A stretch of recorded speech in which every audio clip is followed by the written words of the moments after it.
Assalamualaikum warahmatullahi wabarakatuh. Kami dari kelompok satu akan mempresentasikan materi dari pertemuan kedua sampai ke-6. Yang dimana akan kami mulai dengan perkenalan. Perkenalan dengan saya sendiri, Asamul Fikri Alfirdausi, dan ada Lucky Batiar, dan ada Kemas Kaisar Saifani Afriansyah. Materi-materi yang akan kami jelaskan adalah eh, tentang dasar-dasar komputer, sistem bilangan, operating system, jaringan komputer, sistem operasi, yang akan mulai dijelaskan oleh Kemas Kaisar. Ya, baik. Terima kasih. Kamu nanya, apa itu komputer? Komputer itu adalah suatu alat yang awalnya digunakan untuk berhitung, lalu berkembang ke logika dan lainnya. Yang dari awalnya menampilkan sebuah angka, meningkat menjadi tulisan, lalu menjadi gambar. Komputer ada dalam berbagai bentuk dan ukuran sesuai kebutuhan. Contoh, ada komputer desktop, juga laptop, proyektor, dan juga HP. Ukuran komputer awalnya sebesar ruangan yang nantinya semakin berkembang semakin kecil, seperti laptop saat ini. Laptop populer karena penggunaan daya rendah dan sekarang berkembang menjadi HP. Nah, HP yang dimana jaringannya tidak menggunakan kabel tapi internet. Segala standar untuk dilakukan komputer bisa dilakukan di HP. Walau telah berkembang dari besar ke kecil, komponen komputer tetap sama seperti yang akan dijelaskan oleh Saudara Lucky. Terima kasih. Ya, di dalam komputer memiliki berbagai komponen-komponen yang sama pentingnya untuk merakit sebuah komputer, seperti motherboard yang berfungsi untuk menyatukan semua bagian-bagian dari komputer, dan prosesor berfungsi sebagai otak dari komputer tersebut, dan VGA card yang berfungsi sebagai untuk menampilkan gambar ke monitor, dan sound card yang berfungsi untuk menampilkan suara kepada komputer, dan RAM untuk penyimpanan data sementara komputer. Sedangkan SSD atau hard disk berfungsi sebagai menyimpan seluruh data komputer, dan power supply berfungsi sebagai jaga-jaga ketika komputer mati daya. Seperti itu.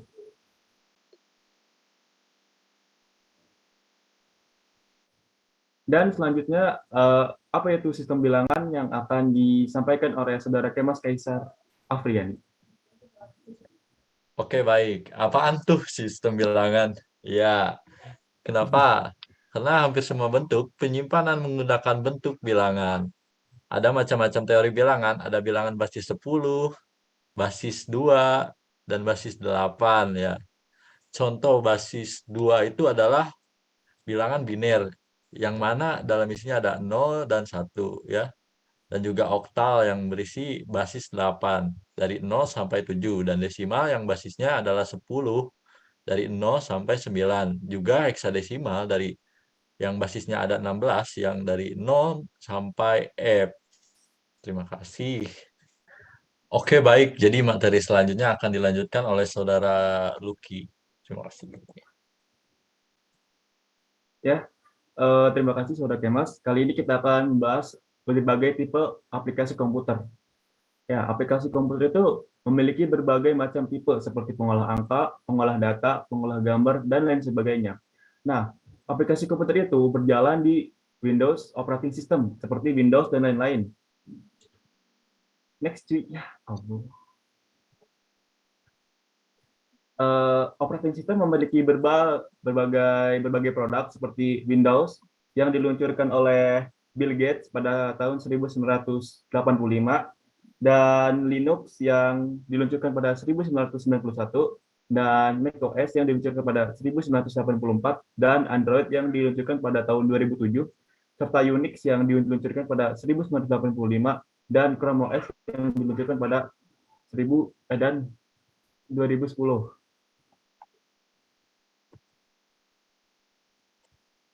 Dan aplikasi pengolah kata yang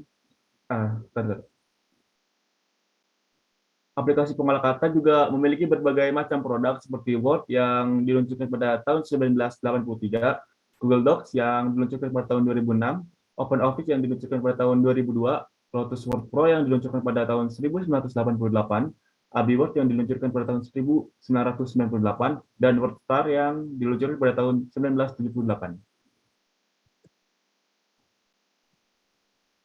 Dan seperti yang sebelum-sebelumnya, aplikasi pengolah angka juga memiliki berbagai macam produk seperti Lotus 123 yang diluncurkan pada 1983, SuperCalc yang diluncurkan pada 1980, Excel yang diluncurkan pada 1987, Google Spreadsheet yang diluncurkan pada tahun 2006, LibreCalc yang diluncurkan pada tahun 2010, serta MATLAB yang diluncurkan pada tahun 1970.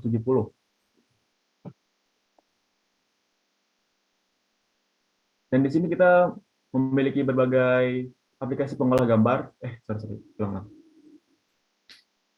Tidak lain juga aplikasi pengolah gambar yang memiliki berbagai macam produk seperti Mrs. Paint yang diluncurkan pada tahun 1995, Paint.net yang diluncurkan pada tahun 2004, Adobe Photoshop yang diluncurkan pada tahun 1987, CorelDRAW yang diluncurkan pada tahun 1989, PowerPoint yang diluncurkan pada tahun 1990, dan GIMP yang diluncurkan pada tahun 1998.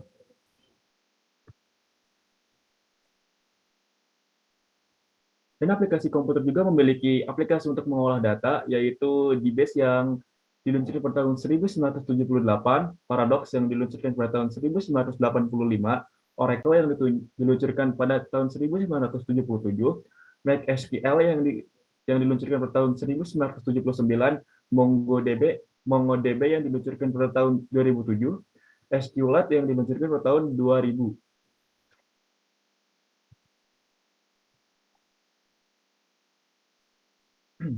Apa ya? Dua kehabisan kata-kata dulu. Iyo. Aplikasi komputer juga memiliki aplikasi pemrograman yang ditujukan untuk membuat aplikasi komputer juga memiliki aplikasi pemrograman yang ditujukan untuk bisa orang-orang membuat aplikasi lainnya. Ya, satu-satunya adalah VS Code yang diluncurkan pada tahun 2015, Komodo Edit pada tahun 2007, Atom pada tahun 2007, Vim pada tahun 1991, Notepad++ pada tahun 2003, Sublime Text pada tahun 2021.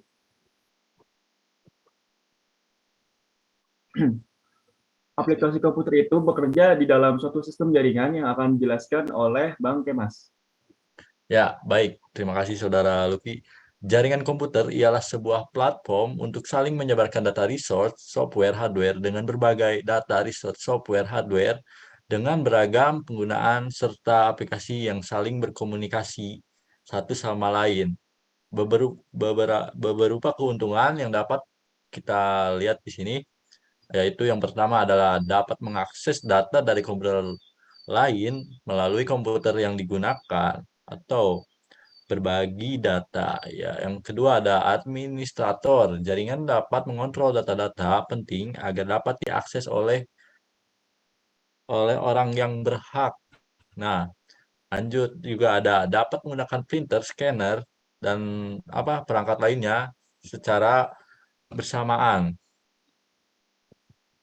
Dan juga di sini ada jangkauan areanya ya. Jangkauan area itu ada LAN. Yang pertama ada local area network.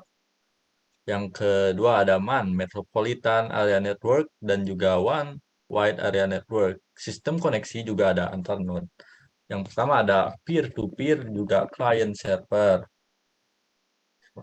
Dan juga selanjutnya sebuah topologi ya, dan di internet juga ada sebuah topologi ya. Pertama ada topologi star, juga topologi ring, juga topologi bus, topologi mesh, dan juga topologi hybrid. Cara kerjanya adalah cara paling mudah dengan menggunakan satelit. Dari pusat data dikirim ke satelit melalui antena, lalu dari satelit dikirim ke antena lain terdekat. Namun ini bukan cara yang paling baik karena jarak ke satelit yang bisa menyebabkan penundaan yang lama dan tidak semua aplikasi bisa menghandle. Lalu dengan cara apa data bisa terkirim dengan menggunakan kabel serat optik yang disusun dengan sedemikian rupa?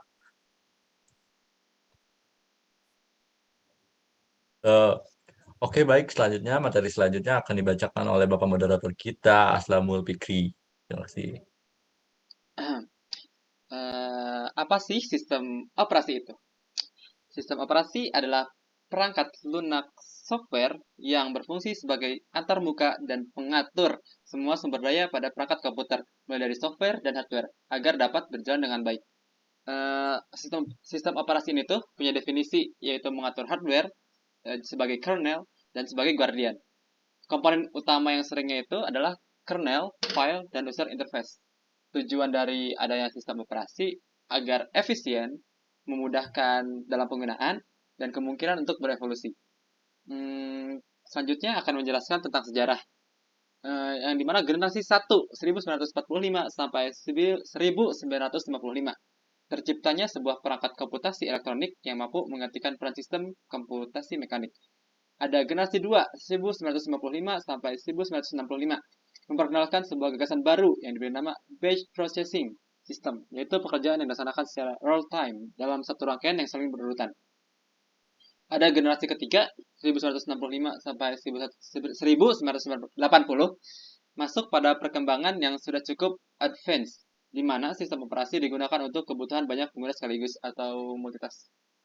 Habis itu ada generasi 4 1980 sampai sekarang. Fitur dan fungsionalitas yang disuguhkan oleh sistem operasi jauh lebih kompleks dari era yang sebelumnya, yang mana GUI atau Graphic User Interface menjadi keunggulan utamanya.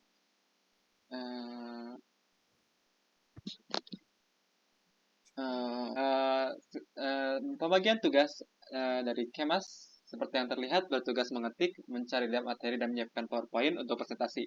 Dan saya sebagai bertugas mengatur gagasan, mencari materi, dan menjadi moderator presentasi. Dan ada Lucky Batiar yang bertugas mencari materi, memaparkan materi, membuat kesimpulan. Sekian atas presentasi kali ini. Terima kasih telah memperhatikan. Semoga sehat selalu. Terima kasih. Thank you. Terima kasih. Assalamualaikum warahmatullahi Terima kasih. wabarakatuh.